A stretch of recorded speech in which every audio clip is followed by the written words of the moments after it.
जय श्री राधे कृष्णा। जेपी भारद्वाज ब्रजवासी चैनल में आप सभी का स्वागत है। मैं जेपी भारद्वाज ब्रजवासी माता बहनों एवं भाई बंधु सभी का स्वागत करता हूं। आज मैं आपके समक्ष अपरा एकादशी की व्रत कथा एवं महात्म बताने जा रहा हूं, जो कि ज्येष्ठ मास कृष्ण पक्ष की एकादशी कहलाती है।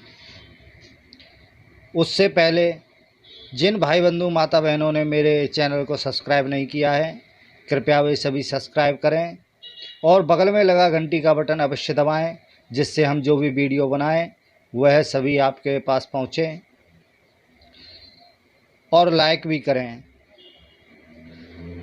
तो एकादशी महात्म शुरू करते हैं। युधिष्ठिर कहने लगे कि हे भगवान, ज्येष्ठ कृष्ण पक्ष की एकादशी का क्या नाम है तथा उसका क्या महात्म्य है, सो कृपया करके आप हमें बतलाइए। भगवान श्री कृष्ण कहने लगे कि हे राजन, यह एकादशी अचला तथा अपरा दो नामों से जानी जाती है।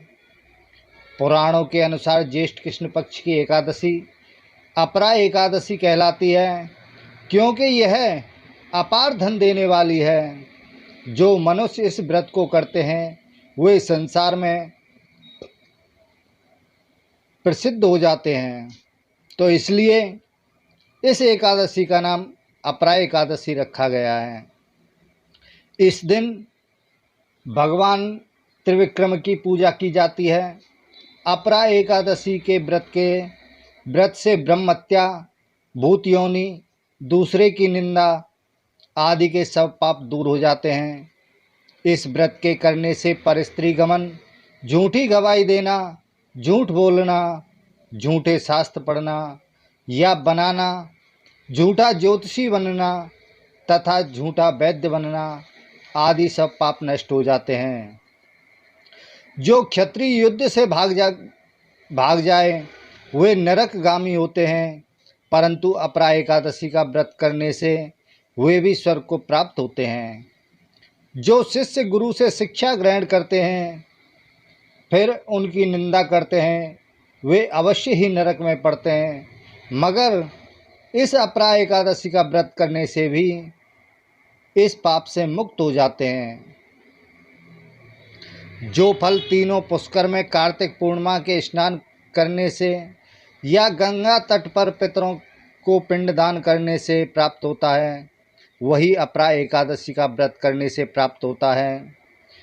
मकर के सूर्य में प्रयागराज के स्नान से, शिवरात्रि का व्रत करने से, सिंह राशि के बृहस्पति में गोमती नदी के स्नान से, कुंभ में केदारनाथ के दर्शन से या बद्रीनाथ के दर्शन से, सूर्य ग्रहण में कुरुक्षेत्र के स्नान से, स्वर्ण दान करने से अथवा अर्ध प्रसूता गोदान से जो फल मिलता है वही फल अपरा एकादशी के व्रत के करने से मिलता है।